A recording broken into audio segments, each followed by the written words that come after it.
22 अप्रैल को हुए पहलगाम आतंकी हमले पर जमकर राजनीति हो रही है और एक दूसरे पर कीचड़ उछाला जा रहा है। राजनीति अब घिनौनी हो चली है और इस कदर घिनौनी कि मंगलवार को कांग्रेस के एक अधिकृत एक्स हैंडल से प्रधानमंत्री की एक विवादित तस्वीर शेयर की गई। इस तस्वीर में ना तो प्रधानमंत्री का चेहरा है, ना उनके हाथ है और ना पाँव। यह तस्वीर थोड़ी ही देर में वायरल हो गई और इस तस्वीर में लिखा था गायब। जाहिर है, जब किसी चीज़ को सोशल मीडिया पर शेयर किया जाता है तो उसको देखने वाले सिर्फ उसी देश में नहीं होते, बल्कि दुश्मन देश के लोग भी उसे देखते हैं।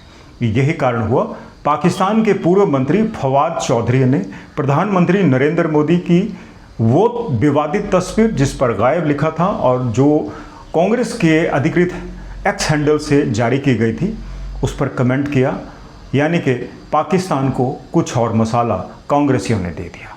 इससे पहले मणिशंकर अय्यर भी एक विवादित बयान दे चुके थे और उन्होंने ये कहा था कि पहलगाम में जो कुछ भी हुआ वो पार्टीशन का एक साइड इफेक्ट है। कई कांग्रेस नेता, कई गायक, चाहे वो किसी भी धर्म से ताल्लुक हो, और ये विवादित टिप्पणियां इस वक्त पाकिस्तान के लिए कवर फायर का काम कर रही है। पाकिस्तान अंतर्राष्ट्रीय स्तर पर एक विवादित देश है और आतंक फैलाने के लिए काफ़ी बदनाम है। जिन देशों से उसे आतंक फैलाने के लिए मदद मिलती थी, अब वो देश भी उससे कन्नी काट रहे हैं। मंगलवार को भारत ने यूनाइटेड नेशंस के मंच पर भी पाकिस्तान की खूब मजम्मत की और उसका मजाक उड़ाया।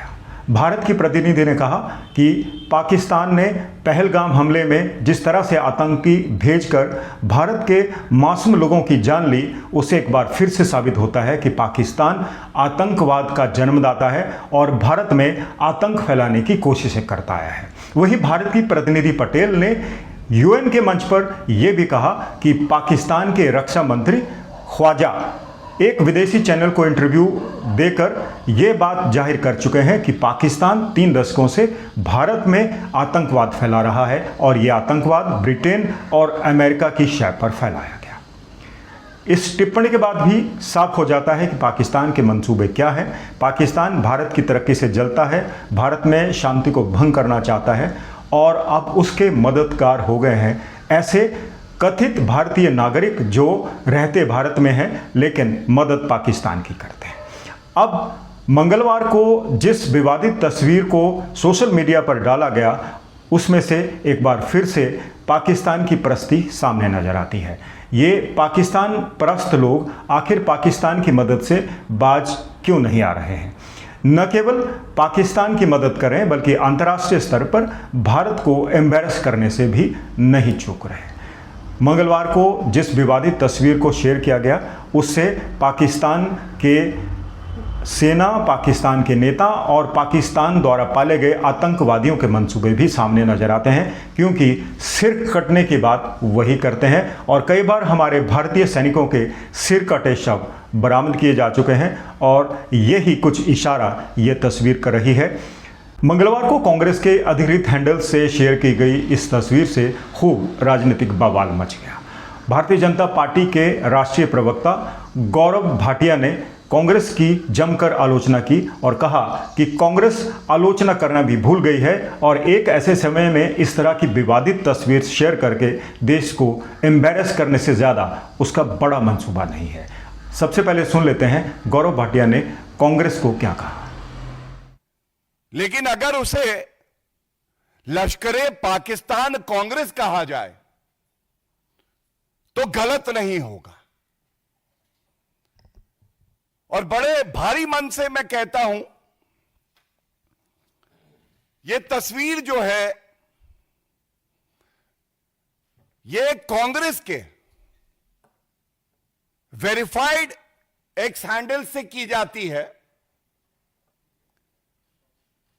और इस तस्वीर के पोस्ट करने के बाद एक बहुत बड़ा सिग्नल शत्रु देश पाकिस्तान में दिया जाता है। चिंता मत करो, भारत के अंदर मीर जाफर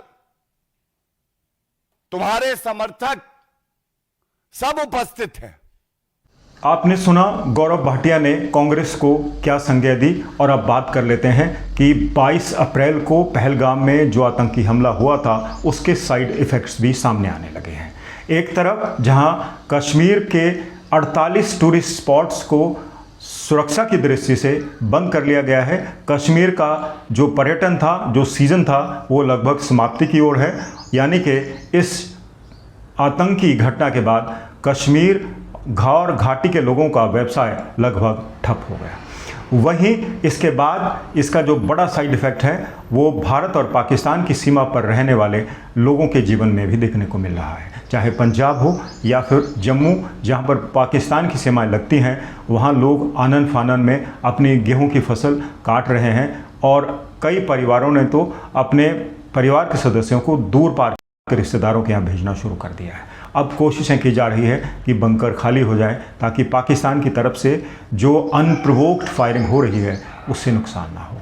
मैंने भी कई बार भारत पाक सीमा पर जाकर देखा है कि किस तरह से पाकिस्तान अनप्रोवोक्ड फायरिंग करता है और वहाँ जो बसने वाले भारतीय हैं उनका जीवन किस तरह से दूभर हो जाता है। उनके घरों की जो अगली दीवारें हैं उनमें सिर्फ गोलियों के निशान होते हैं या बड़े बड़े बमों के। किस वक्त मौत आ जाए किसी को मालूम नहीं। तो एक तरफ से पाकिस्तान भारत में आतंकवाद फैलाकर मासूम लोगों की जान ले रहा है और वहीं दूसरी तरफ अब सीमा पार से अनप्रोवोक्ड फायरिंग कर रहा है, जिससे लोगों में अफरा तफरी का माहौल है। खैर, अफरा तफरी का माहौल तो पाकिस्तान की तरफ बहुत ज़्यादा है। एक तरफ जहां भारत ने सिंधु जल समझौता रद्द करने की बात की है, वहीं अब पाकिस्तान के कुछ इलाकों में बाढ़ देखी जा रही है। लोगों में भी अफरा तफरी का माहौल है। अब पाकिस्तान के बड़े बड़े मंत्री, रक्षा मंत्री हो या दूसरे लोग, अपने परिवारों को विदेश भेज चुके हैं। पाकिस्तान खौफ खा रहा है कि कहीं ना कहीं भारत की तरफ से अब बड़ा एक्शन होने वाला है।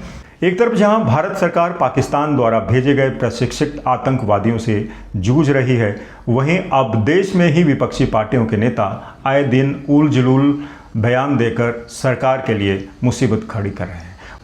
वहीं दूसरी तरफ भारत सरकार अब कमर कस चुकी है। एक तरह जहां भारत के खिलाफ किया जा रहा झूठा प्रचार अब सरकार के निशाने पर है। पाकिस्तान की 16 ऐसी यूट्यूब चैनल्स और दूसरी वेबसाइट्स को भारत में प्रतिबंधित कर दिया गया है। ये वेबसाइट्स और इनसे जुड़े हुए लोग कई तरह की अफवाहें और भारत के खिलाफ तरह तरह की बयानबाजी कर रहे थे। वहीं पाकिस्तान के डिफेंस मिनिस्टर ख्वाजा का एक्स अकाउंट भी भारत में प्रतिबंधित कर दिया गया है। भारत अपनी तरह से प्रयास कर रहा है और वहीं जो आम लोग हैं पाकिस्तान के आतंकवाद की वजह से त्रस्त हैं, परेशान हैं, चाहे वो जम्मू कश्मीर के व्यवसायी हों, होटलियर्स हों या छोटा मोटा काम धंधा करने वाले टैक्सी ड्राइवर या फिर सड़कों पर इटरीज चलाने वाले लोग या फिर सरहदों पर रहने वाले लोग, जहां फसल की कटाई अभी नहीं होनी थी, आनन फानन में अपनी फसल काटने को मजबूर हैं। पाकिस्तान कई सालों से आतंकवाद के जिन को जिंदा करता आया है, अब उसी के मंत्री अंतर्राष्ट्रीय मंचों पर स्वीकार करने लगे हैं कि उसने पिछले 3 दशकों से कुछ नहीं किया, इस तरह के गंदे काम किए हैं जिसका खामियाजा उसको भुगतना पड़ा। और अब एक बार फिर से पाकिस्तान सुर्खियों में है। भारत ने यूएन में भी एक मामला उठाया है और विदेशों की कई सरकारें भारत के साथ खड़ी हो गई हैं, क्योंकि आतंकवाद का कोई भी समर्थन नहीं करता। जब आतंकवाद कहीं भी फैलाया जाता है वहाँ पर आतंक का कुछ ना कुछ प्रभाव तो देखने को मिलता ही है। अब कश्मीर में आतंकवादी जिस तरह से घुसे या जिस तरह से अब कश्मीर के कई घरों के वीडियो सामने आ रहे हैं जिसमें आतंकवादियों को पनाह देने के लिए तरह तरह के बंकर और अंडरग्राउंड चीज़ें तैयार की गई है, उससे भी साफ होता है कि आतंकवादियों को कहीं ना कहीं स्थानीय स्तर पर किसी न किसी रूप में मदद ज़रूर मिलती है। अगर मदद ना मिलती तो ये आतंकवादी 26 लोगों की जान ना लेते। खैर, पाकिस्तान की सारी आवाम आतंकवादियों के पक्ष में नहीं है, लेकिन नाम तो उनका भी बदनाम हो रहा है। अब ज़रूरत यह है कि पाकिस्तान के लोग हों, भारत के लोग हों या कश्मीर के आवाम, सबको सामने आकर आतंकवाद को चुनौती देनी होगी, क्योंकि नुकसान दोनों तरफ होता है। पाकिस्तान के लोगों का भी नुकसान होगा, भारत के लोगों का भी नुकसान होगा। और कश्मीर में तो हमने देख ही लिया कि किस तरह से उनके पर्यटन व्यवसाय को धक्का पहुंचा है, चोट पहुंची है और लोगों को लाखों रुपए का नुकसान उठाना पड़ रहा है। आज के वीडियो के आखिर में हम बात करेंगे उस मोटिवेशन की जो हमें मानवता का पाठ पढ़ाएगी। इंसान ही इंसान का प्यासा हो गया है। जब से कट्टरवाद बढ़ा है तब से खून खराबा ज़्यादा बढ़ने लगा है। जब से पाकिस्तान के कट्टरवादी नेता कश्मीर की आड़ में भारत में उस कट्टरवाद की वजह से खून खराबा करने लगे हैं, दोनों तरफ नुकसान हो रहा है। जो आम आदमी है वो आतंकवाद से त्रस्त है, वो आतंकवादियों का समर्थक नहीं है, लेकिन धर्म के नाम पर अब ये आतंकवाद न केवल इन सरहदों पर ही सीमित है बल्कि देश के दूसरे हिस्सों में भी देखने को मिल रहा है। वहीं पाकिस्तान के प्रति जो एक समुदाय विशेष का प्यार है वो भी सामने आ रहा है। कई जगहों पर हमने देखा कि भारत के लोगों ने जब सड़कों पर पाकिस्तान के झंडे लगाए तो कई बुर्का परस्त महिलाओं ने उन झंडों को उखाड़ लिया और साथ लेती बनी। भारत में रहकर जो पाकिस्तान परस्ती कर रहे हैं, जो पाकिस्तान को अपना समझते हैं, एक दुश्मन देश के लिए लड़ रहे हैं, दुश्मन देश के लिए कानून व्यवस्था को ताक पर रख रहे हैं और दुश्मन देश के लिए आंसू बहा रहे हैं, ऐसे लोगों से सावधान रहने की ज़रूरत है। और सरकार ऐसे लोगों को सबक भी सिखा रही है। कम से कम ऐसे 38 पाकिस्तान परस्त लोगों को अब तक गिरफ्तार किया जा चुका है, लेकिन जो बड़बोले लोग हैं, चाहे वो कांग्रेस के नेता हों या दूसरी पार्टियों के, वो अभी भी बाज नहीं आ रहे हैं। लगातार ऐसी बातें करते हैं जिससे साफ होता है कि वो अपने देश के साथ नहीं बल्कि पाकिस्तान के साथ खड़े हुए हैं। तो अगर हम अपने देश में रहते हैं, अपनी माटी को प्यार करते हैं, अपने देश की हवा को प्यार करते हैं, अपने देश की शांति को प्यार करते हैं, तो हमारा फ़र्ज़ बनता है कि हम लोग उसे महफूज भी रखें। ये था आज का मोटिवेशन। और अगर आपको आज का वीडियो पसंद आया हो तो आप इस वीडियो को शेयर ज़रूर करें और चैनल को सब्सक्राइब ज़रूर कर लें ताकि आपको हमारे वीडियोस की जानकारी तुरंत मिलती रहे। तो दोस्तों, ये था आज का वीडियो। आपको कैसा लगा उसकी राय भी हमें ज़रूर बताएं और चैनल को अपने दोस्तों में साझा ज़रूर करें। नमस्कार।